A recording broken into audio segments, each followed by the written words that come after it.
Hey guys, and welcome to the Life Oasis podcast. My name is Chaim, laser grief recovery specialist located in Brooklyn, New York. My name is Motty Chaim, life coach located in Brooklyn, New York.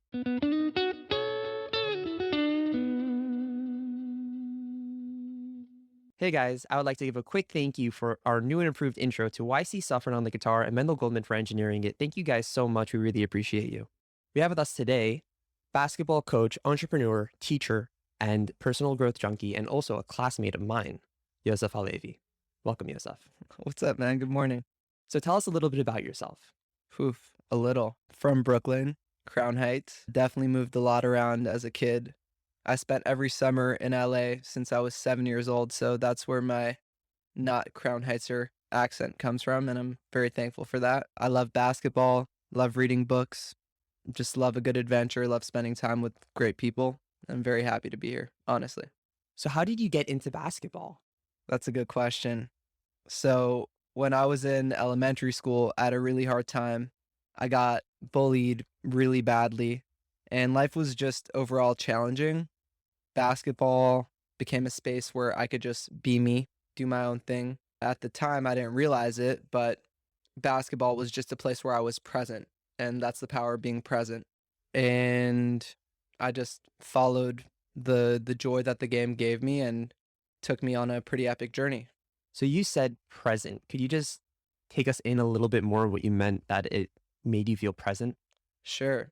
It's so easy to go through every single day and you're either thinking about the past or the future. And it's pretty rare, I feel like, in our society to actually just be here in this moment, right? Three guys sitting, talking, having conversation. And when we can tap into that, just be here, not there, not the past, fully in this moment, something really magical happens. I would say it's kind of like a peaceful experience, and I believe that's where the magic of life is. So I guess I always gravitated towards basketball because I could experience that inner peace and that magic when I was on the court.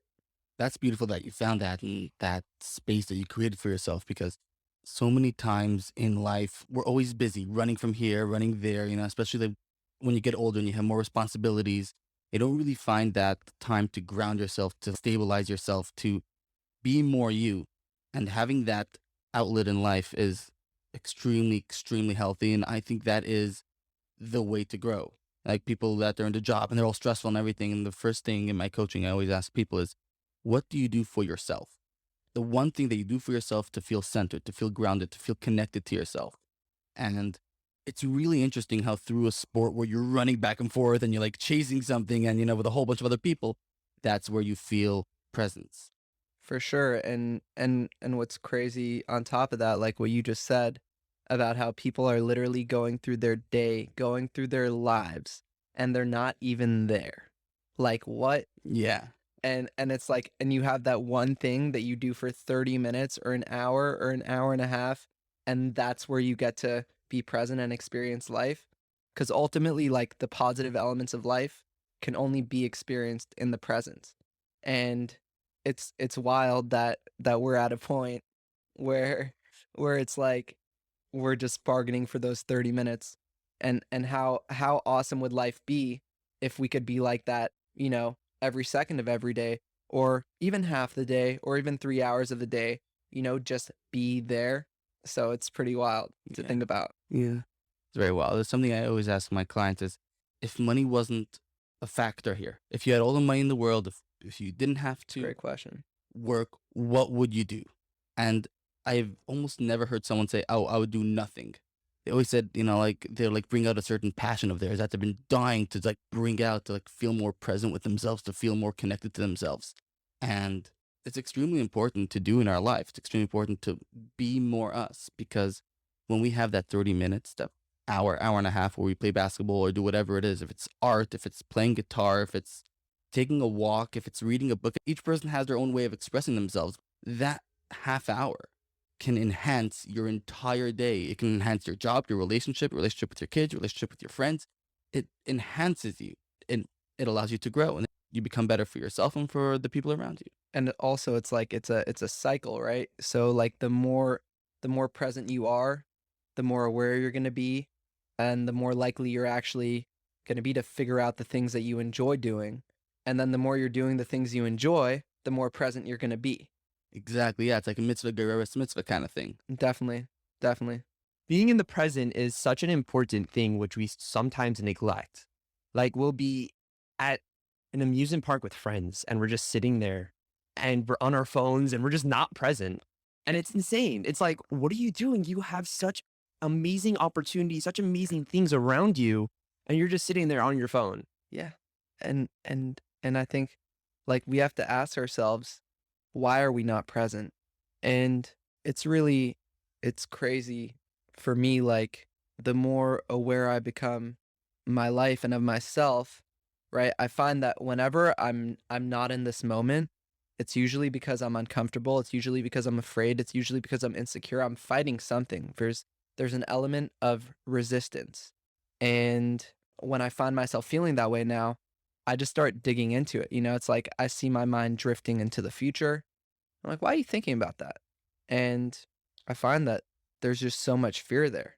And ironically, like the easiest way to cope with that fear is, not to run away from it. It's to sit in the moment and feel it and face it and work it out. And because if you're always running away from it, you're never going to resolve it. It's not going to resolve itself. And that's been like a common theme in life. One concept that I loved, Mel Robbins, she's a public speaker, author. She wrote a book called The 5-Second Rule.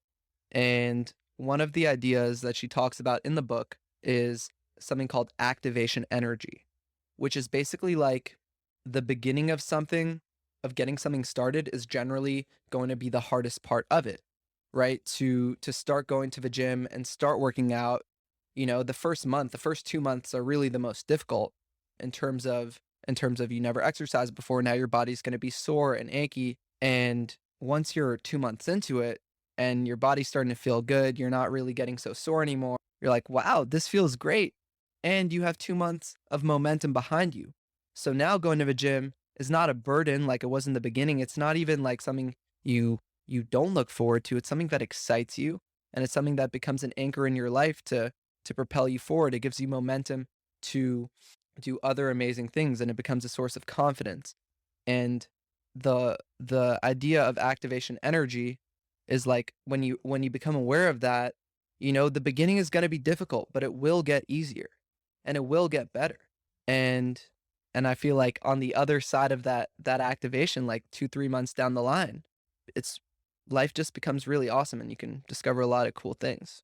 I see it so commonly, like when people talk about going to therapy. In the beginning, they're so nervous and they're so scared because they're about to open up to a complete random stranger. Yeah, he has a degree, but at the end of the day, he is a stranger. And then like after the first week, 2 of just opening up, sooner or later, they start seeing results of their therapy. And then they're just like, oh my God, I love therapy. I want to go more to therapy. Yep. And it's with so many things in life that we have this where we just are like, oh, it's difficult in the beginning. And that's why like when I start something new, I'm always like, don't give up. Wait until you feel it. Wait until you actually know. There's this concept that we have in Judaism, which says "Kalat chalis kashais." All the beginnings are hard. And one of the things that I tell clients who come in the beginning, I'm like, listen, we're not going to sit over here and chill and have fun. It's going to be hard. There's going to be work that needs to be put in. And people are like, oh no, if it's hard, I don't want to do it. Then they like sort of like break away from things that are hard. And people associate hard with impossible a lot. Like it's hard. I can't do it. Like, why not? Great observation. And it's like, it gets to a point where like people are afraid of hard and we sort of go through that together and we try to break those two away, meaning something that's impossible, why even try doing it? But something that's hard is good at the end of the day because what comes out of that is enlightenment of some sort. It's meaningfulness that I accomplished something, that I did something in life. And it's not just, oh, it's more mundane things that are easy and I'm inside. Yeah, in order to get to that meaningfulness in life, you got to actually do. You got to break through that comfort zone just a little bit, not too much, not to go too crazy, but like a little bit outside. And it's uncomfortable, but that's the point. That's what growth is all about.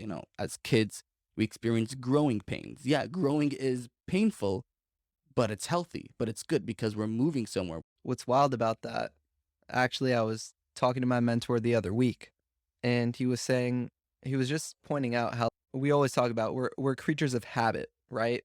And that either works to our benefit or to our detriment, right? It's either working for us or against us. And like laziness is a habit. It's just the way our brains work. And we're going to continue doing what we do. I make my bed every morning. It's not something that I think about. It's not something that like no consciousness goes into it. I make my bed every morning. It's a habit. And also, like not making your bed is a habit. You're not going to find people who make their bed 15 days out of the month and then they don't make it 15 days out of the month. And like tying that into the concept of activation energy, when you apply those two concepts, you say, "Hey, I'm a creature of habit. I know the beginning is difficult to formulate a habit. If I can just get through that beginning stage, that activation energy stage, for 6 weeks, 8 weeks, I'm going to have a habit.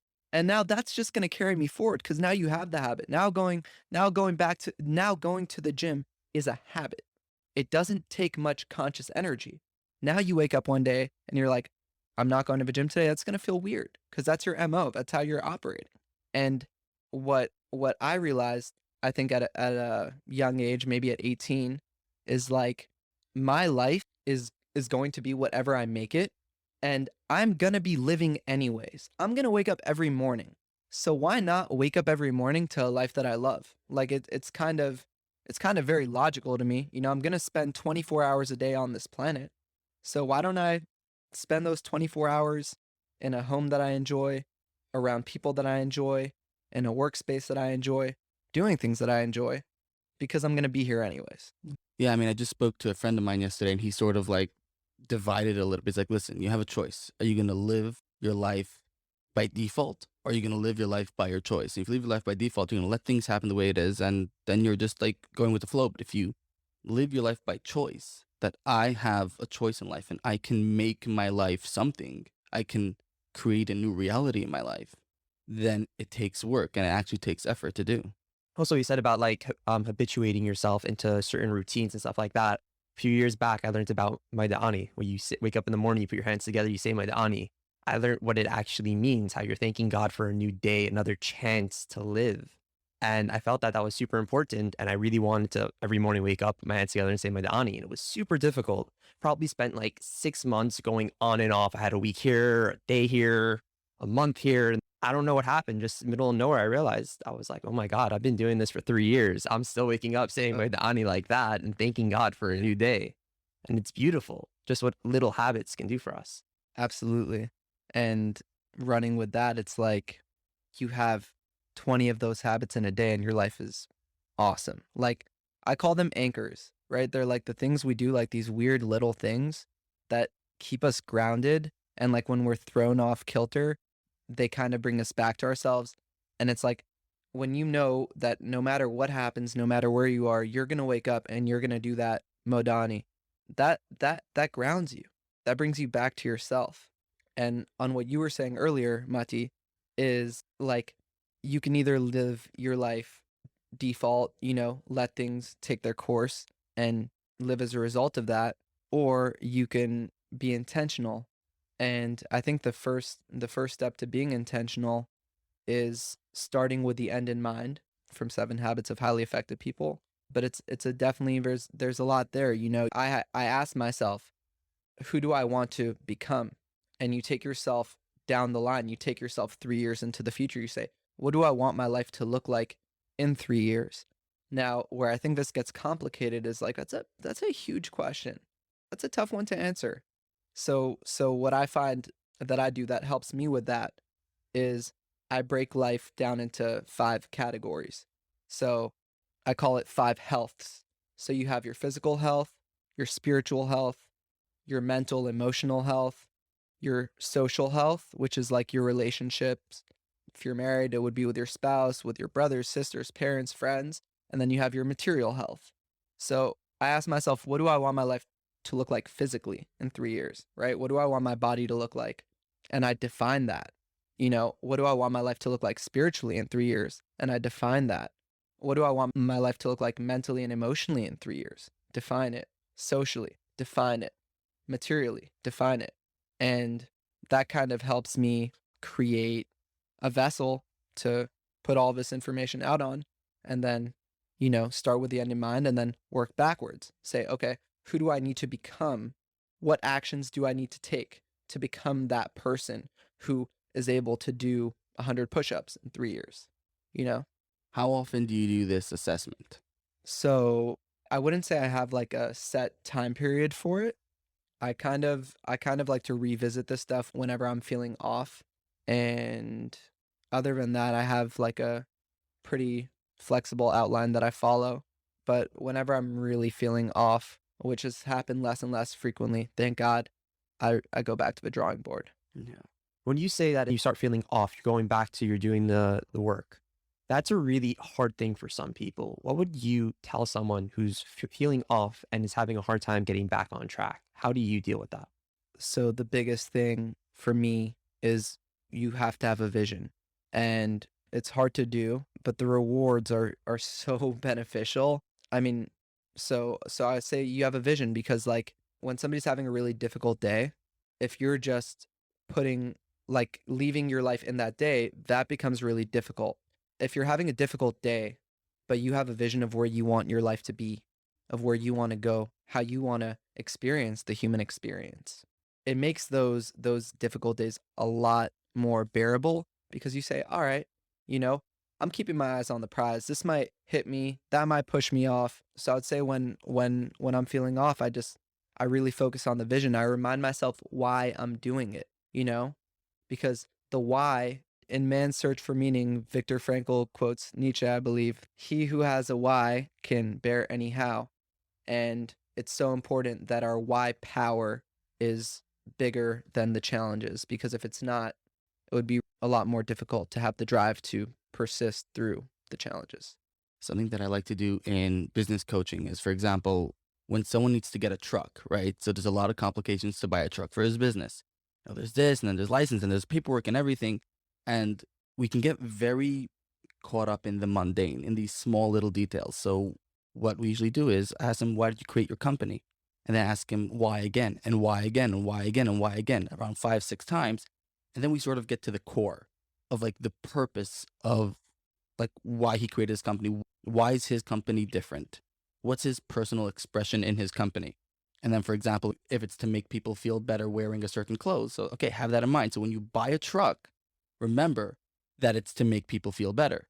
And then when you make a direct connection between doing something mundane to something that is more to the real purpose behind it, all of a sudden, all the mundane things seem a lot less scary. They seem a lot less intimidating.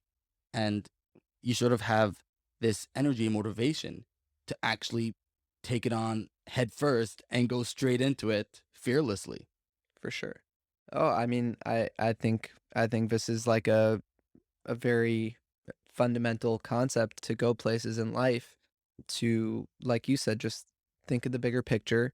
Actually, when I was 18, when I was 17, I finished high school, moved to LA for like 5 months, had a cool experience there, came back. So I was 18 years old.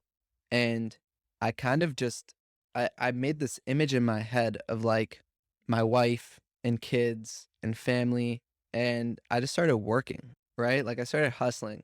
And when I would be like presented with the opportunity to blow a lot of money, which young kids like to do, to go out to like a crazy dinner, things that are kind of irrational. Like I believe you have to enjoy life for sure. Just, I'd be super happy to get coffee with a bunch of friends and just talk about life. I don't think it needs to be at reserve cut every month, but I would just like when things would come up that would kind of derail me. It could be stress, it could be me having a hard time believing in myself, it could be really any challenge that life threw at me. I would just remember why, they say when you feel like quitting, remember why you started in the first place. So I think about my family, I think about my future kids, I think about my sisters, I think about my brother. And that would always help me like, no, it's so much bigger than this. You're not going to let that comment or that feeling, or you're not going to let that throw you off, because there's a lot of work to be done here, and it's a lot more meaningful than whatever, thing comes in the way, whatever roadblock is there. I like what you said about the whole money thing. Like everyone loves spending it because once you have it, it's there. Why not spend it? And I think the best way to look at it is the same way you look at life. All because you could do something doesn't mean you have to. For sure. And I want to talk about this. Part of the reason why we spend and why we have so much overconsumption is because we're not fully appreciating what's in front of us. So we're like looking for things to enhance it. So bringing it back to being present, and you're talking about being in an amusement park and sitting on your phone, life is so rich. Like, I'm talking about everyday experiences that we take for granted. And the best things in life are free. And I think the things that have impacted me the most weren't, it wasn't a pair of Yeezys that I bought. It wasn't a designer coat that I bought. It was having a real conversation with somebody. That's where the paradigm shifts happen. They happen in conversation. They happen in, you're at the Kotel in Israel and you're just like, you have that moment, that awakening. And we're searching for meaning in meaningless things. And the meaning is right in front of us. And we have, I don't know, like I can tell you at 18, 19, I really believed that success looked like Gucci loafers and driving a BMW. And I thought to be fundamentally happy, I needed to have so many ridiculous things that definitely don't equate to happiness. And I got to travel this year. I went to a few countries, 2 weeks at a time, a couple solo trips, and I definitely had a lot of time to reflect. And I was in poorer countries, and I wouldn't turn my phone on most of the days. And you see like these kids, one of the coolest things I've ever done in my life was being in Mexico and going to a basketball court and seeing a guy there that was like a 55-year-old guy, native, and he was shooting, and I saw how much he loved basketball. And I taught him how to shoot. I spent 2 hours with this guy, and I was showing him the proper technique, form, how to follow through, your base, all of that. And this guy was so happy, and I was so happy. Like, it was such an epic experience, and I didn't pay for it. You know what I mean? It was connection, right? And like the most meaningful thing in life that we can ever do is connect to people, to give to others. Sometimes we give by taking. Sometimes, it happens however it happens, but it's human connection. And that's really all we're striving for. And you have people that give up their whole lives so that they can wear the Gucci loafers and drive the BMW. And they sacrifice the best thing, which is human connection, because they're neglecting their friends and family, because they're working like a dog so that they can fit into an image of what success looks like. And I think success is something that's extremely personal, and we have to really define it. Like, what does success mean to you? And what does success mean to you? And what does success mean to me? Because it means something different to everybody. And when we do that, right, we can apply it to the concept that we were talking about before. Say, okay, so if that's what success looks like to me, what do I need to do to become that person? And ask yourself why. Why does success mean that to me? Figure out where you're operating from. Because for me, money was always like something I was insecure about. I didn't grow up with it. So there was this moment right in the beginning. It was like, I need to make money to make that insecurity, like, to satisfy it. But that insecurity will never be satisfied until I actually face it. No matter how much money I have, money is not going to solve that insecurity. Digging into it, facing it, working it out, that's going to resolve it. And I just love how you said that it is a money insecurity, but money will not help that. I love that. Yeah. I mean, so now you have people who are going literally their entire lives just working for the money because of that insecurity, and they never worked it out.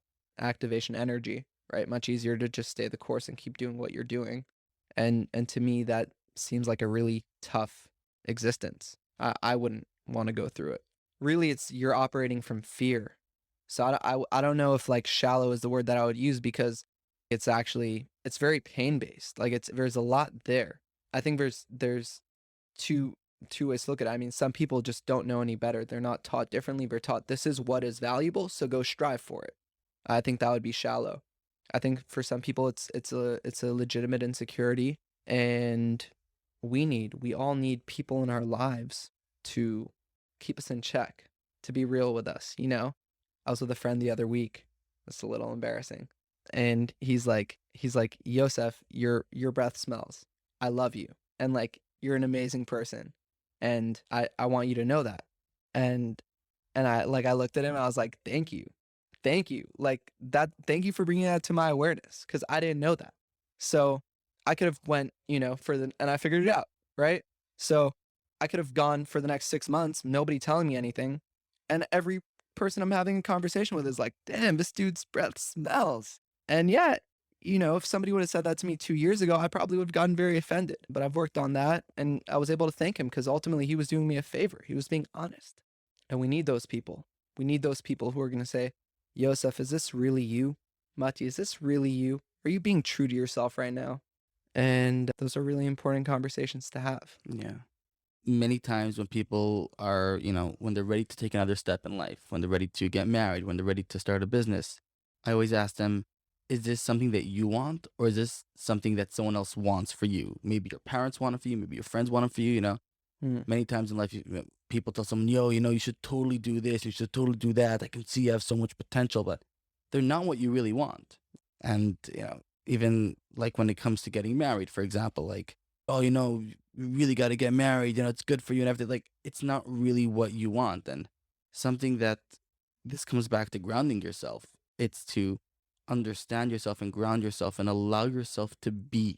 Because if you live a life of running away from, then you're always going to run away from and look for something else externally, something outside of you. And that's where you're going to search for your meaning. That's where you're going to search for your validation. That's where you're going to search for everything in life. But if you live a life of connecting to yourself and not running away from yourself, or we'll call it running to something and not running from something, then you allow yourself to be more. You allow yourself to connect more and want to create more from a place of internal will and not be afraid of it. And I think a lot of people are afraid to express themselves in their own unique way. Maybe because they were put down as a child, maybe because they don't believe that they're good enough, 1,000 different reasons. And it's scary. It's scary to be vulnerable that way because what if someone quashes my belief? What if someone steps on me and says that the thing that I believe in that I should do in life is wrong? I mean, that's a big risk. It's sort of saying that everything that you would love to do, your potential that you believe in life, your existence, is meaningless. And there's a risk to that. And it's scary. It's scary to be vulnerable and scary to allow ourselves to be ourselves many times in life. Yeah. Fear of inadequacy, fear of rejection, fear of failure. Most people are living life like that, including myself at times. And I think we have to ask ourselves, on Sunday I went with my mom. We visited a family friend who's in the hospital. And they're not in the best condition and they're battling cancer. And, I'm sitting in this room with my mom and I was crying because, it's sad, but also it's very real. It's a reality check. Like I was saying, we need those people to give us reality checks. Hopefully we can get them from ourselves and sometimes we get them from experiences. And I'm like sitting in this room and I'm looking at this middle-aged woman who's not doing great. And in those moments, it's a shame in those moments, but that we need those moments to bring it out of us. I'm just like, I'm sitting there and I'm like, yo, am I not going to tell the people that I love them until they look like this, God forbid? What am I waiting for? What am I waiting for to make a move on anything in my life that I'm holding myself back, right? Because of fear, because somebody might squash my dreams, because somebody might squash what I have to say. Am I going to wait for something like this to happen? Or am I just going to go do it?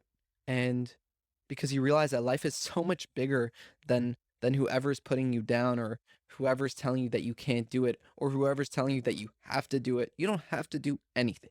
All right, you can move to an island in Mexico, become a fisherman, live on the beach in a tent. Like, you don't have to do anything. You could do whatever you want.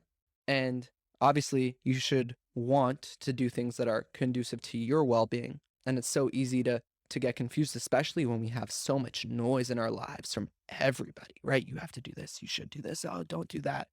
It's so easy to just put your arms together and just be like, all right, I'm just not going to do anything because I don't want to step on this person's toes or that person's toes. And I think that's why it's so important to create space from the people that are not conducive to our well-being even if they're parents, even if they're siblings, even if they're relatives, even if they used to be your best friend. Like, it's so important to create space and distance from those people and to create a space for people that make you feel good and for people that are like-minded and for people that support you. And like-minded in the sense of they don't have to share your religious beliefs or political views or anything like that. I say like-minded in the sense where they value truth and they value honesty and they value the pursuit of it. And, you know, birds of a feather flock together. You're going to be like the people who you surround yourself with. So I don't blame the kid who's in a home and he's constantly surrounded by a toxic environment. Like, how is he not supposed to feel toxic? How's he not supposed to feel that toxicity of his environment? If he's living there, right? Like he's immersed in it all the time. And that could be very dark. But the light side of it is like when you start getting yourself around the right people. I told someone the other week, I said, you ever watch a Disney movie and there's just like this scene, Disney does it so well. It's just like a scene where you're watching it and you feel like magic in your stomach. I told him, I said, you make me feel that way. And I have a few people like that in my life, and it's a massive blessing because life truly is a magical experience. And we have to put ourselves in that space and in that frame of mind and in that environment where we can experience the magic of life. Because life can also be a dreadful experience, right? So we have to take ourselves out of that space of dread and put ourselves into that space of magic. And then like we can do the most insane, incredible, awesome things. Yeah. So 2 things which I wanted to say. What you said about the sick person, there was someone I was very close to when I was 15. I saw him and haven't seen in a while. And I was going out with my friends for drinks and I kind of pushed him aside. Said, oh, we'll talk later, like whatever. I might see him down the line again. I have no idea. And I just left. And then a few years after that, he passed away. And that was like one of the last times I spoke to him. And he was someone who meant so much to me in my life. And the last time I saw him, I kind of pushed him away to go drinking with friends. And I remember just not knowing what to do with that. Not about the grievance, not about anything like that. Just not knowing what to do with the fact that I pushed him away when I could have said, hi, how are you? I love you at least. And it's not the best feeling. And it kind of made me realize that you have to be there in the present for the people around you, because life doesn't only revolve around you. It's about the people around you. And you always have to be there for them, lend a helping hand. And as I always say, when you're sad, call a friend. When you're happy, call a friend. That's real. That's real, bro. And I think life is so precious. And it's like weird. Sometimes we have to lose life to recognize it. Maybe not in the spirit of death, but maybe somebody leaves our life because we neglected them or because we didn't treat them well. And, I think one thing that's important to be aware of is like the experiences that we have, right? One of my favorite sayings, and anybody that spends time with me will hear me say it all the time: take advantage of the opportunity of a lifetime in the lifetime of the opportunity. I'll say it again. Take advantage of the opportunity of a lifetime in the lifetime of the opportunity. What does that mean practically? I have 2 younger sisters, and they're teenagers now, 13 and 15, and they're going to be my age soon. They'll probably be married when they're my age, and they're going to be with their husband, they're going to have children, and they're like going to go out into the world and they're going to be really successful. How many coffees do I have left with them? Like, I'm not saying in the rest of our lives, but like, how many coffees when they're teenagers do I have? How much more time do I have to take a Sunday to go to Manhattan and spend 4 hours with my sisters and go for lunch? Like, seriously. And same thing with my mom, and same thing with my dad, and same thing with a lot of people that I love. Like, how many more times will I go to dinner with a close friend in the city? Life happens. We were in high school not so long ago, and we were in college not so long ago if you went to college, but we're doing, like, life moves forward. And if you're not there, right, going back to being present, if you're not there to appreciate those moments, and even when you're in those moments, when you're at the amusement park, if you're not there, like, you're just gonna miss it. There's no going back. There's no going back. If you're not there, you're gonna miss it. And you can be there with your body, but if you're not there with your body, mind, and spirit, you're missing the magic of life. And if anyone's like listening to this podcast, I want you guys to look back onto anything in your life, any happy moment. Those were the moments that you were present. You weren't on your phone or you weren't avoiding reality. you were actually present. Those are the Yeah. happy moments you remember. You don't remember the times you were sitting on your phone. You would have been in Paris. If you're on your phone, you were in Paris. Yeah. And to add on to that, like, have you ever had a moment, how many moments have you had on like scrolling through Instagram where you just like smiled ear to ear or started dancing or got up and started dancing for joy, or like that stuff doesn't happen. How many posts do you remember that you've seen on Instagram? Like, actually, I don't use Instagram. Sometimes I'll log in, see if anything interesting happened. But beyond that, like, all the wealth is here. We don't need to look anywhere else for it. And I would say like a practical, step to be in this moment is take a deep breath in through your nose, out through your mouth, and you can do like 5 of them. See what happens. And if you just take one deep breath, like we'll do it right now, let's just take one deep breath. You're really just bringing, like, I think my tone of voice changed. Like, you're bringing yourself into the moment. And in the moment is where the magic happens. It's where the real change happens. It's where the growth happens. And also just bring awareness. Like, be like, ask yourself, am I in this moment right now? And if the answer is no, well, when you ask yourself, am I in this moment? You bring yourself to the moment. Just start reflecting, thinking. And I think, like, going back to what we were talking about earlier, we think that they're like these massive mountains. We think it's impossible, but really just what I find, like, the things that make my life really cool are really small things. It's waking up in the morning and early and meditating for a little bit. Sounds very cliche. Exercising, taking a cold shower, going for a walk by myself, journaling, going for a walk with a friend, spending time with people that I love, doing random activities. But it's really small things. And that's, for me, like, it took me a long time to value that and to appreciate it, but I'm really thankful that I'm at a point where I do value that and appreciate it. Talking about being in the present, we were so in the present that I forgot to ask the question about your basketball. Oh, How did you get into coaching? How did that whole entire basketball road oof. go down? Okay. Yeah, let's do it. Okay. So 8th grade is when I started to take basketball seriously. I would work so that I can pay for my lesson. Once a week, I'd have a lesson. And really, I fell in love with the process of getting better. So 14 happens. In the summertime, I spend every day in the park, and I just got a little bit better. Summer, when I was 15 years old, this was all in LA. In the summertime, I'd go there every summer.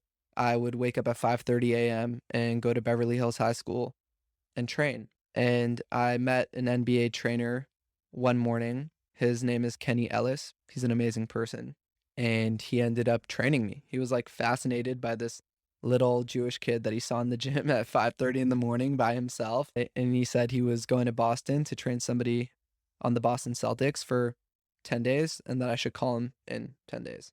And he literally charged me his Uber to the gym. Like, he didn't make any money on that. And we're still close to this day. Summer of 16 rolls around, and I started practicing with the Beverly Hills High School team. I was going to play for their team, and then complications came up with Shabbos, and I basically was given the ultimatum, Shabbos or basketball. And initially I chose basketball. I was like, ball is life, I got to go for it. And then last minute, I was truth oriented. I was honest. I asked myself, what do I value more? My heritage personally. My grandparents are from Iraq, and my family goes back to the destruction of the first Beis Hamikdash. So that's 2,500 years. So it's like, this is your bloodline. What are you gonna priorities? So I moved back to New York, and I started waking up at 4 in the morning to train. And I would go to Utica Avenue, take the B6 bus to the J train on Atlantic Avenue to the last stop in Jamaica, Queens. And I got a lot better that year. I was never actually like that good at basketball. And I made a lot of progress. At the end of that year, I ended up having some issues with my hip, which kind of put me on the sidelines. When I was 17, I started coaching. And when I was 17, I met a guy named Shua Polanski, who Chaim and I both knew, and I coached for him. He had a basketball league called Shua's Basketball League. There were 24 kids in it, so I coached for him that year, and then I was planning on coaching for him the following year, and he passed away. So a group of awesome people came together and they formed a board and they continued the league in his memory, and I did the coaching.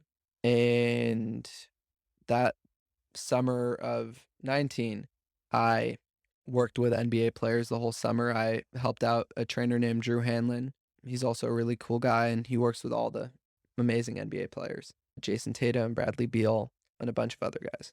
So that was kind of basketball. Now, I could talk about like my basketball journey for like a long time, and I kind of wanted to keep it short. And practically like somebody listening to this, great. Yosef Halevy likes basketball and he's worked with NBA players. But what I would want to clarify about basketball, so what did basketball give me? Yes, it's true. Now I do coach basketball. I have some private clients. I do a bunch of leagues and things like that. But what basketball taught me, and I didn't even know it, basketball was kind of like my first mentor. It taught me about life. It taught me how to be successful. And I didn't even know it at the time. So it's like very simple. You step on the court and you cannot hit a shot. If you shoot 100 shots, you'll get better. And if you shoot 100 shots with the right technique, you'll get better. And basically, after you rep it out, you step on the court and you couldn't make a shot. Now you're knocking down shots. And that's kind of life, right? Like, and you have to learn that that's the process, and that's okay. And you're not going to get everything right away. You most likely will not. There's nothing cooler than seeing a kid who steps on a basketball court and cannot make a layup. And then you show him the right technique. You say, you got to jump off this foot. You got to shoot with this hand, how to hold the basketball properly. And you see this kid try 10 times, and like he starts to put his shoulders down. He gets a little bit dejected, and then he makes the layup. He could shoot 100 layups and miss before he makes his first one. He makes the layup, and like he doesn't even know what just happened. And meaning he just learned one of the most valuable lessons a human being could learn, and he's 7 years old, 8 years old, 9 years old. Those are called life skills, right? And the smile that those kids have when they do that is like so amazing, such a great feeling. So that's one thing that basketball taught me.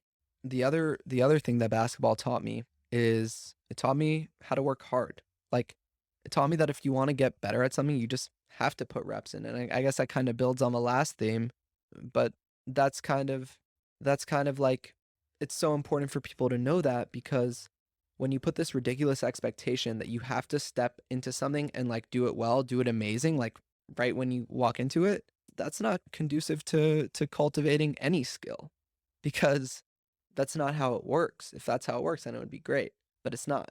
And I think a lot of kids don't try things, and a lot of young people, a lot of our friends, a lot of my friends, a lot of people our age, and a lot of people 20s, 30s, 40s, 50s, 60s, 70s, going on, like, they do not try things because maybe they tried once and it didn't work out.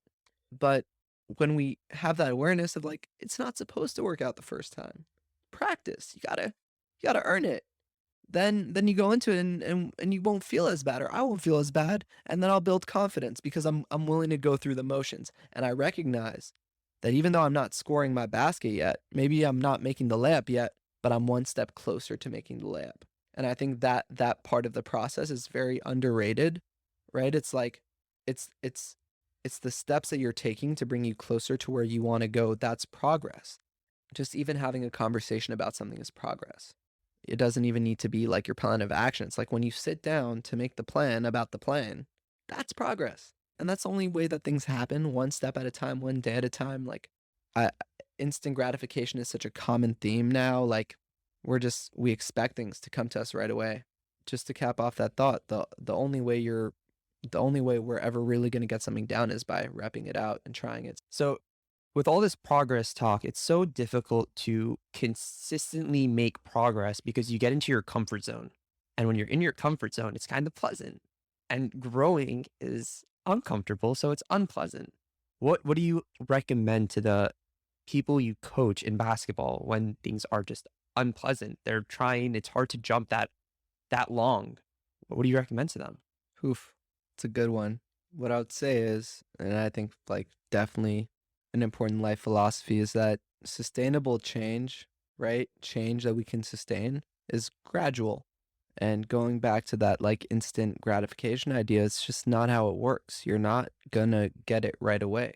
Rome wasn't built in a day. So what I would say is, and this is something I remind myself of all the time, It's like micro habits.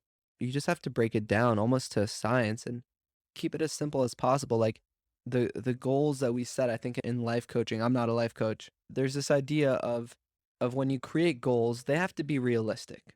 Meaning meaning we can do incredible things when we're consistent. I don't like lifting weights, but I'm going to use the example of lifting weights. Like you walk into the gym, you're not going to be able to bench press 200 pounds, right? You start at wherever you start, 20, then you go to 22, then you go to 25, and you go to 27 gradually. And before you know it, you're there. If you're present and if you're enjoying the process and not always just thinking about that, you're like actually just doing whatever you're doing. So I say like set like ridiculously small goals that almost make you laugh at yourself, like brush your teeth twice a day. I like to floss my teeth at night. That's one of the things, like anchors, little anchors that we were talking about earlier. Brushing your teeth, flossing could be a 5-minute meditation, a cup of water, a 10-minute walk, journaling for 5 minutes, like literally these small things. Now, you add all these things together and you do those things for 6 months, your life really will look different. And try it. So what I would say is like if we're getting super overwhelmed and like really overwhelmed and we don't feel like we could do it, we're probably in a little bit over our heads. So just break it down, put it into really small things that you feel like you can do and track your progress. That's a big one. Because when you track your progress, there's a book called The Compound Effect written by Darren Hardy, and he has a PDF online that you can print out, and it's a progress tracker. It has like all the days and the actions you want to take, and you write it down, and like you write down brush my teeth, make my bed, journal, read, meditate, work out, and check them off. Check them off, check them off. And like when you look back in 2 months and you're like, wow, I did all that. And by the way, start with one thing. I wouldn't even say start with 2 things or 3 things. Start with one thing. Start with brushing your teeth, like literally. See where that takes you. Like, how am I gonna be a high performing person, like spiritually, physically, mentally, socially, materially, like we were talking about, if I'm not doing the small things? Jordan Peterson talks about that too, right? Like, how am I gonna do that if I'm not even executing on the small things? So it's only logical to start with the small things, and those are great for building confidence, and they're good to do. So win, win, win, win, win. I think it's also a little bit more than that. Meaning, a lot of people come and say, like, I want to be more me. Like, I'm trying to understand who I am. And it's a bit difficult to pinpoint exactly who you are because a person is a composite of many different things. Like, you're not one thing. You're not either happy or sad or angry or productive or kind of, because we're always moving and we're always in this place where different parts of us are sort of bumping into each other. My will bumps into my thoughts and my thoughts bump into my speech and my speech bumps into my actions, and like they're always clashing with each other. But that is what growth is. That is what humanity is, because we're always moving. So your inner self sort of expresses itself in micro personalities. And you won't be able to figure out who you are unless you actually try to figure out what those micro personalities are. Meaning, am I a kind of person who likes to floss or not floss? Am I a kind of person who likes to take a walk or run? Am I a kind of person who likes to go to the gym or not? And through figuring out all these small little things, you're able to connect to yourself more. And it comes through trial and error. And it takes time. No one can figure out who they are in a day. It's extremely difficult to figure out who you are if you don't try the little things and if you're not consistent and persistent with the small little things in life. That's what allows you to connect to yourself. Even the journaling or meditation or all these small things, the little micro personalities that you feel that are really you. And that just allows more space. As I said in the beginning, it causes a positive feedback loop to connect to yourself more and more and more. So for example, me, I like meditating and I like journaling, but I don't like doing other stuff. And there's so many different types of meditations. So for example, like breathing exercises, I'm not a big fan of that. Or in coaching, for example, we were taught to use all these different personality assessments. I don't like these personality assessments. I don't feel like it's really me. Do I have to do it just because I took it in a life coaching course and I got certified in it, so I have to use it? No, because it doesn't feel really me. So we sort of go the other way. And I allow myself to do the things that I love and the things that I connect to instead of trying to avoid that. There's a theory, Carl Jung has a theory called circumambulation, meaning that your potential presents itself in the present moment, in the things that you're interested in. And by avoiding the things that you're interested in, you are not bringing out your full potential. And it's a whole huge theory about it, but the main point is to allow yourself to do the things that you're interested in and not avoid yourself. If you want to connect yourself, then start doing the things that you're interested in. Start doing the things that you love. Start doing the things that you love unapologetically, unconditionally, and just do it. Because that's the way to connect to yourself. That's the way to love more. And that's what would generate more productivity. I like to view my life as a book, a novel, because if any of you read novels, you know that the author always throws in these small little details that have such a major effect onto the story. So I kind of view all my small little details as like my little bumps in the road, my minor setbacks, my minor habits that I'm having to get better. These are all my little things that just are going to matter near the end of my story. I don't see it now helping, but in the future they could. You're saying that like all of the challenges and experiences and whatever are eventually gonna lead to something, or Yeah, that's like, I mean, if you read a book and there are no challenges in the first few pages, you probably put down the book because it's a boring book. And at the end of the book, it's a great feeling that you have because it was a great story.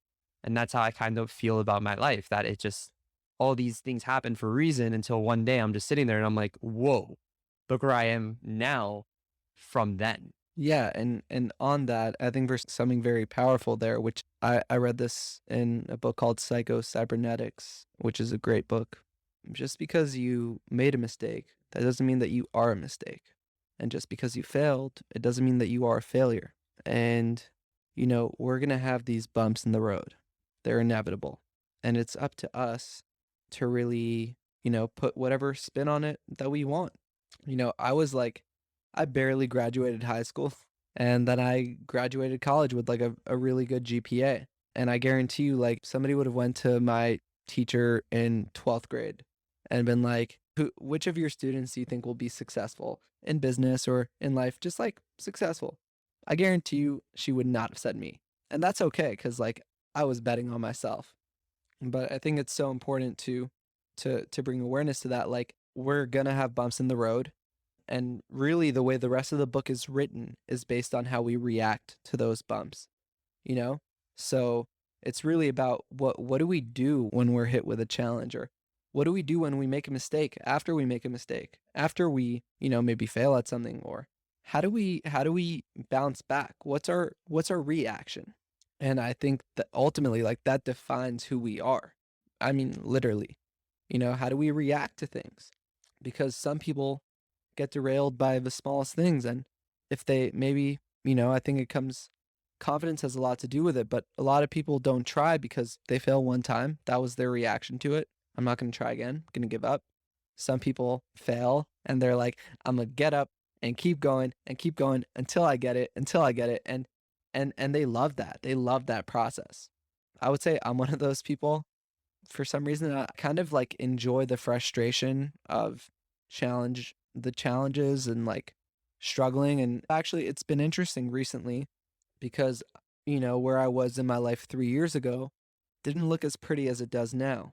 And I had a vision of it looking like this, and I can't say it's the exact vision that I had, but I visualized a better life and I took the actions, I had faith, and brought myself here.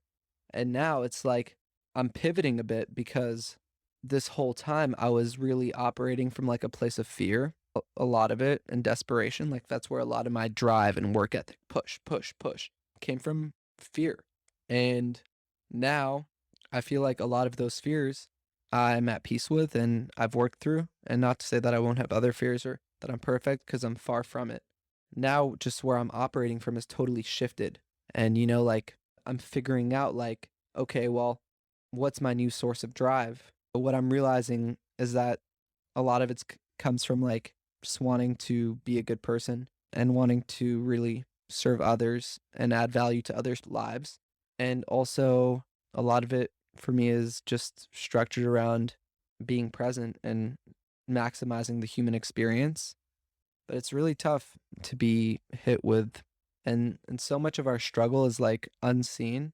So much of our pain is unseen. And it doesn't have to be dark, like, it's human. Like, so much of our pain goes unseen. And everybody that you see is probably struggling with something or knows somebody that's struggling with something. And I think it's super important to have the tools to be able to cope with those things and to have a system in place to help cope with the challenges that life hits us with. I totally relate with that because I think 3 years ago, I had this beautiful vision of who I wanted to be now. And I started working and I had really, really major setbacks. And the only thing like today that's still keeping me going is knowing that I had those setbacks and I still kicked. I still was like, this is not going to stop me from being what I want to be. Yeah, it's, it's been 3 years and I'm not as close as I wanted to be to where I am. Yeah. But at the end of the day, I'm still kicking. I'm still trying. And that's all that really matters. And it's difficult when you don't see results so much to continue trying, but just the faith and knowledge that like I have a good support group. I have good friends, including Yosef right here and Mati. And I have what I need to grow. And that's all that matters. And I'm still trying and I won't stop. Yeah, many times in life, we try certain things and we go on this process and we don't necessarily reach our goal right away. And it could take 2 years and 3 years.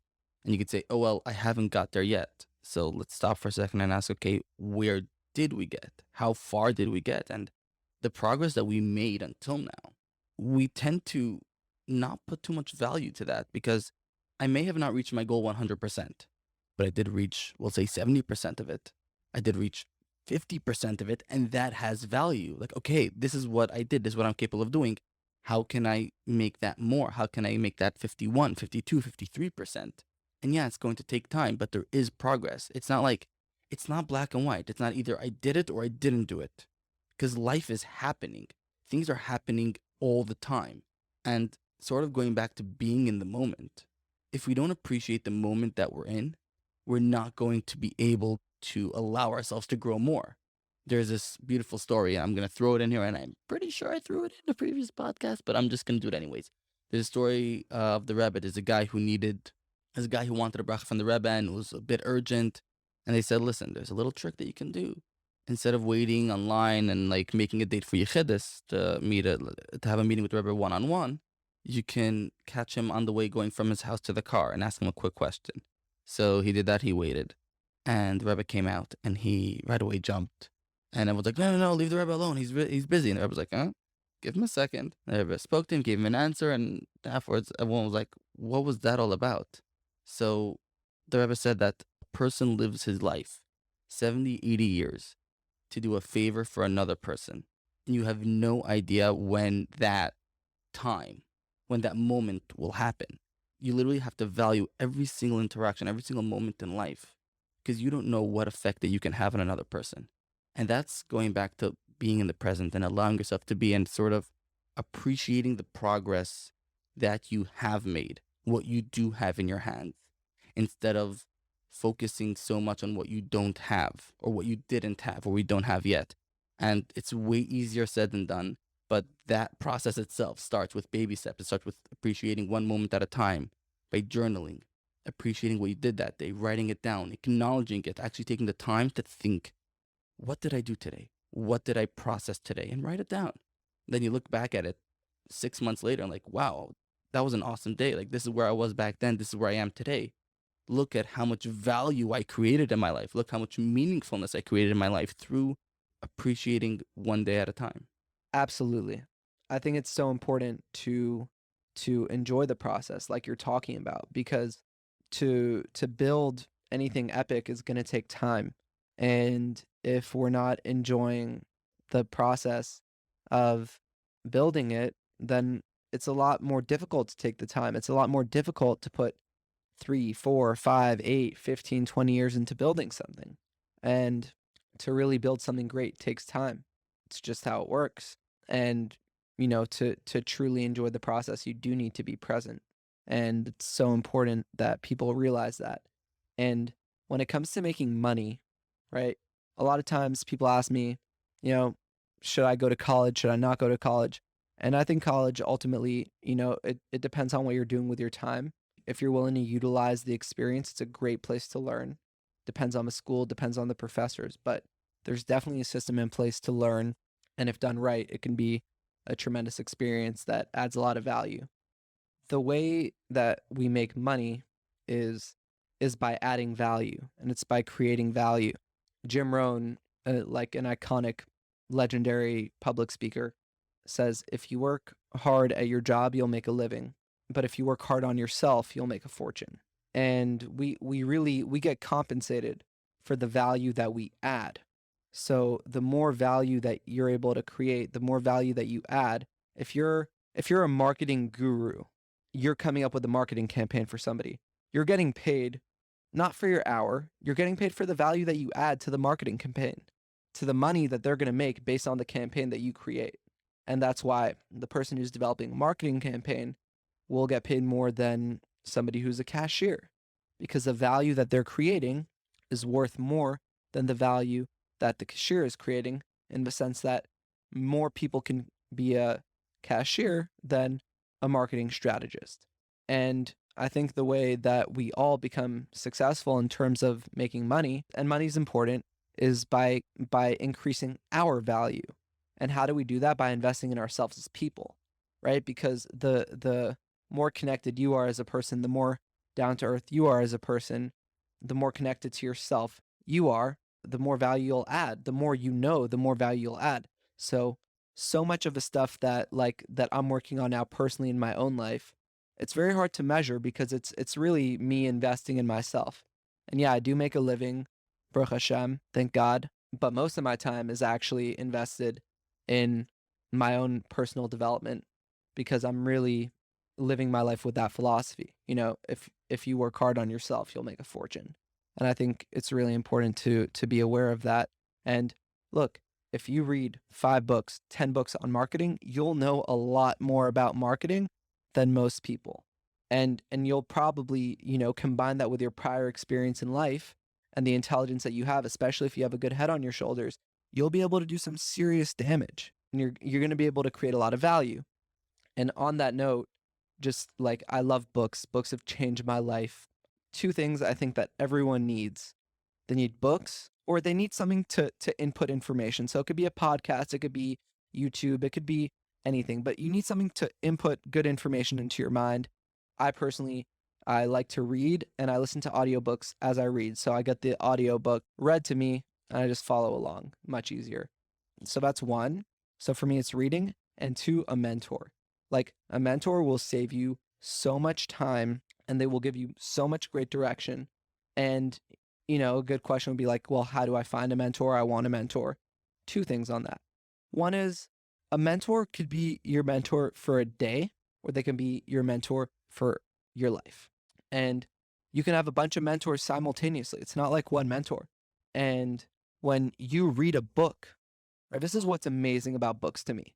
When you read a book written by one of the top marketing people that ever lived, you're spending 5 hours with one of the top marketing people that ever lived, and he is giving you his best information, because people put their best stuff in books. So you're having like a 5-hour conversation or a 5-hour lecture, whatever, with one of the best marketing people ever. You're going to learn a lot from that, or about health, or about anything that interests you. That's what's amazing to me about books. And even, right, like we were talking about creating space for good people to come into your life, even if you don't even know who those people are, there is so much on the internet, so many people that you can surround yourself with. Personally, me, I surround myself by Jim Rohn. He's on YouTube. I think he passed away. I probably spend 30 minutes with him every single day. And so I think reading books and having a mentor is so helpful, because they'll show you things that it would take a really long time for you to see for yourself. And one of my favorite sayings is, when the student is ready, the teacher appears. So you build those vessels, and you show up, and you work hard, and you be ready as a student, and I guarantee you your teacher will appear.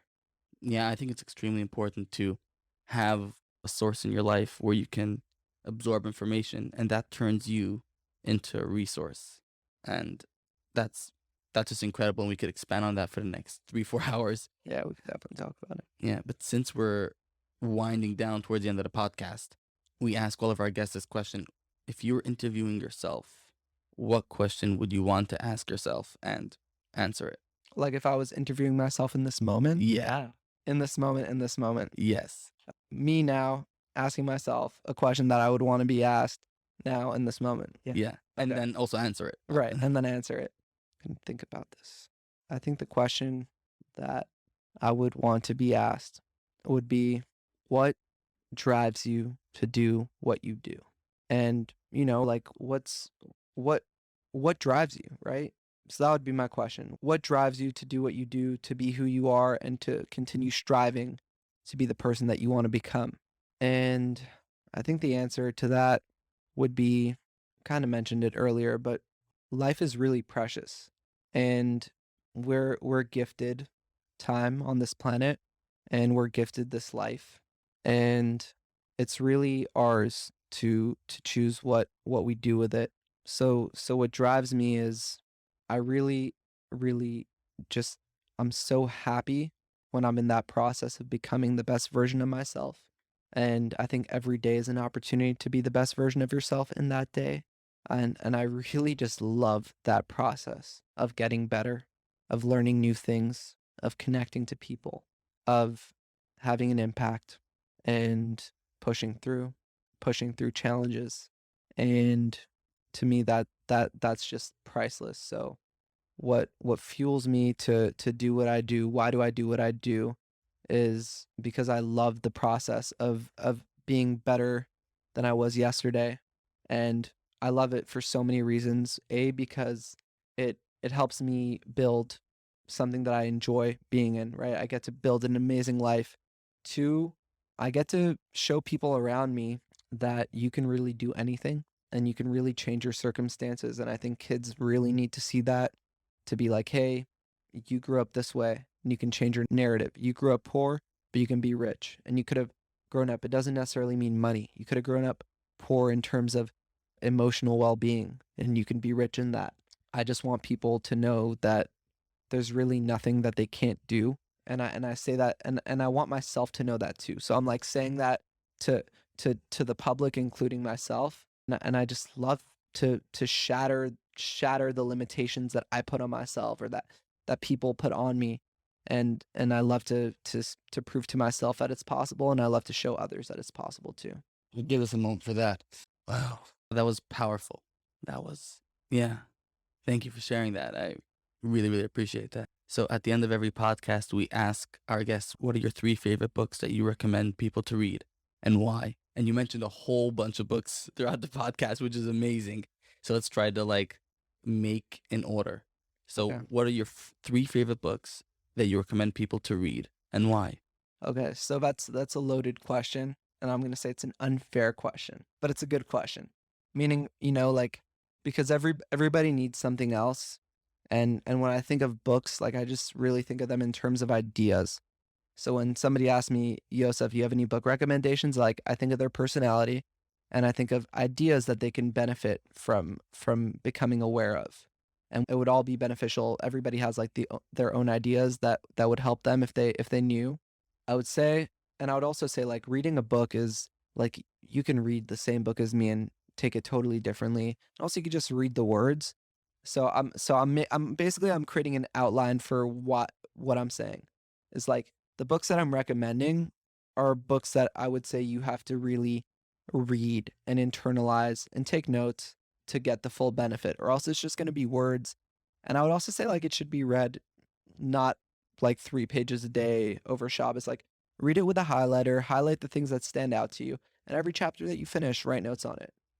The 3 books that I would recommend are, one would be As a Man Thinketh by James Allen. And I think it's a great first book for people because it's 25 pages, very, very powerful 25 pages. Why? The book basically talks about the power of your thoughts and the power of your mind. And he uses the analogy, he says your mind is like a garden, which can either be carefully cultivated, right? You can either plant your apple tree, your orange tree, your flowers, your roses, or it can be left to grow wild and weeds will grow. And what I take from that is everything that you put into your mind is planting a seed in your mind. And that seed is going to grow. Whatever goes in your mind grows.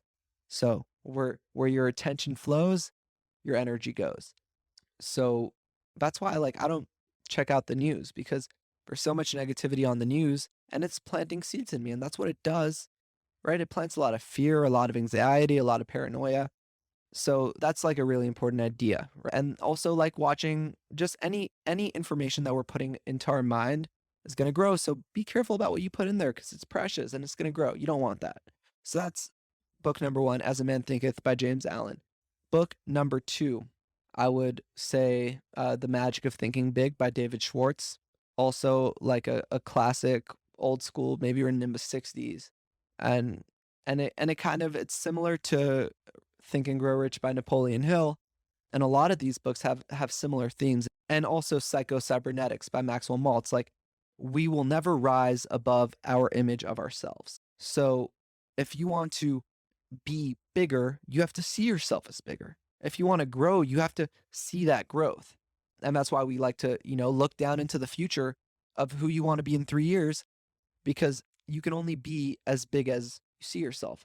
So you have to see what that person looks like, make an image of him, and spend time with him every single day, him or her. Spend time with that person. What does that person look like? What do they wear? What's their personality like? What are they doing with their time? Right?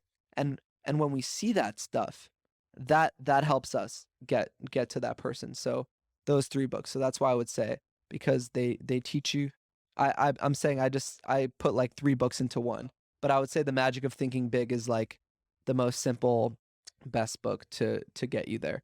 And the reason why I recommend it is because it will teach you the value of expanding your self-image. And that's the only way we do great things, because to do something you've never done, you have to be someone you've never been, right? So that would be my second book. So we have As a Man Thinketh by James Allen, The Magic of Thinking Big by David Schwartz.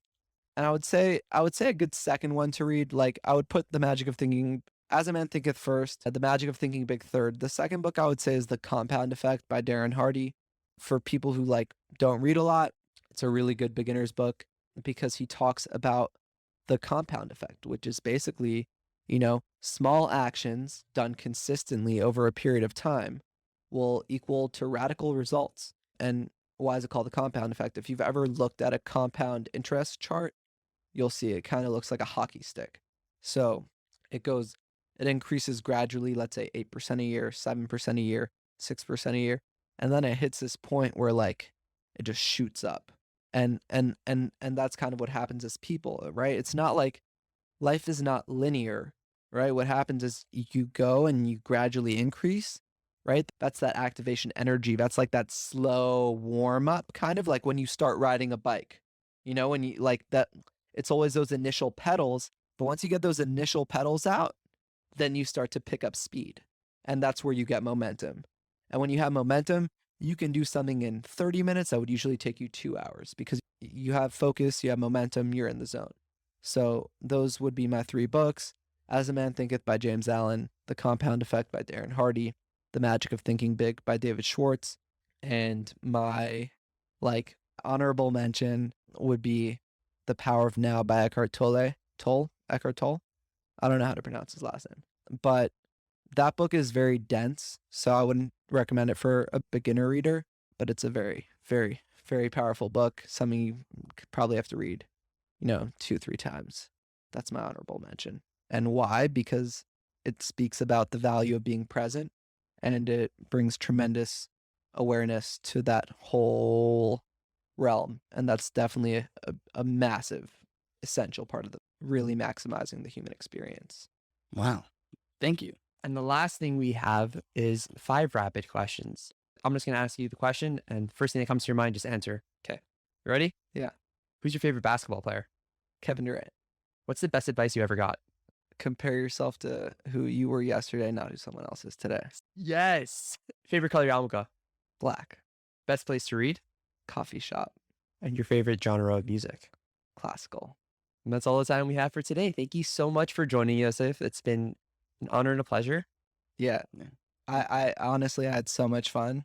Yeah, you guys are great. It was super fun to just be here with you guys, listen, connect. I can definitely say I was totally present, and my first podcast. So I think that's that's a woo moment for sure. So thank you guys for having me, honestly. You're very welcome. Just FYI, and we can't see it, but Yosef is right now laying down on the couch with the mic like right by his face, and he's just like chilling. And this is awesome. Thank you so much for joining us, Yosef. This was Actually, now that you mentioned that, I do want to point out that we don't prepare questions for this podcast. We really don't. We sit down and we just want to have a conversation because I believe that's the most genuine and real you could be, is when you're sitting down just having a conversation with friends. And I feel like that with all our guests. So seriously, thank you for being here. Thank you for being comfortable, for present. sharing. Yeah. I had a blast. We should definitely do this again sometime. Awesome. Awesome. Thank you so much, and have a great day.